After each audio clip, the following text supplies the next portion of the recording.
guys, ako nga pala si Brian at ito ang aking channel. Isa akong full-time trader and gusto ko maging consistently profitable trader. Kaya umuwi ako ng Pinas from Vietnam. Ang gulo yung damit ko. From Vietnam. Ngayon, napakahirap. Pero, alam ko kakayanin ko to. Isa lang tong obstacle na kailangan kong malagpasan para sa next goal ko na maging isang full-time trader. Siyempre, nandyan lahat ng problema, nandyan lahat ng challenges. Pero, alam ko naman yung mga na-expect ko. At alam ko na hindi magiging madali ang journey na to. Ngayon, bakit ko ito nire-record at bakit ko ito ipopost sa social media? Kasi wala akong ibang outlet sa ngayon. Ako lang yung pwedeng makaintindi sa mga nangyayari ngayon. And gusto ko one day kung gusto ko nang i-share yung nangyari sa past, meron akong mababalikan.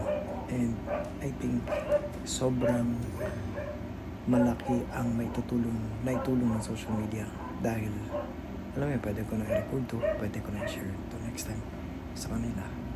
Kasi may mga problem na obviously ngayon lang magsusuputan kasi full-time trader na tayo.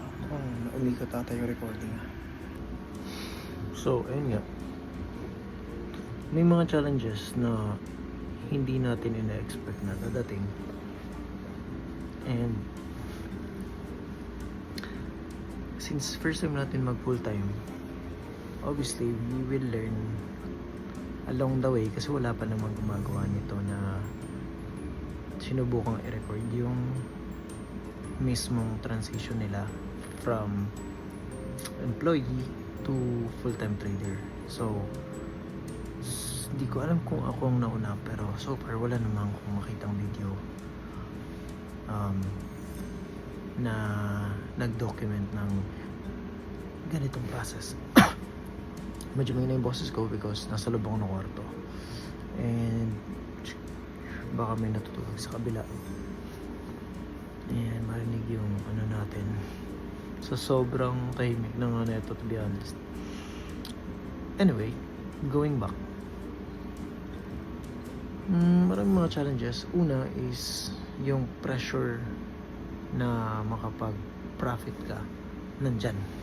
So kailangan magaling ka talagang humawak ng pera, otherwise hindi ka makakain, magugutom ka. And yun yung na-experience natin yun. Hindi naman tayo nagugutom kasi nandyan naman yung mga kamag-anak natin. Nandito rin yung kuya ko, yung tita ko nandyan sa kabila. So maswerte din ako kasi meron akong mga leverage na pwedeng gamitin, and yun yung mga pwede kong i-take advantage at the moment habang binibuild natin yung portfolio natin.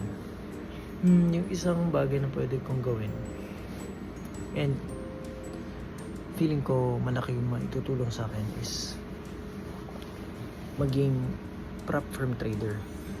Alam ko hindi rin to magiging easy and maraming mga challenges din along the way na harapin kasi medyo stricto ang mga rules sa prop firm. For example, dapat yung drawdown mo limited lang sa 250 USDT.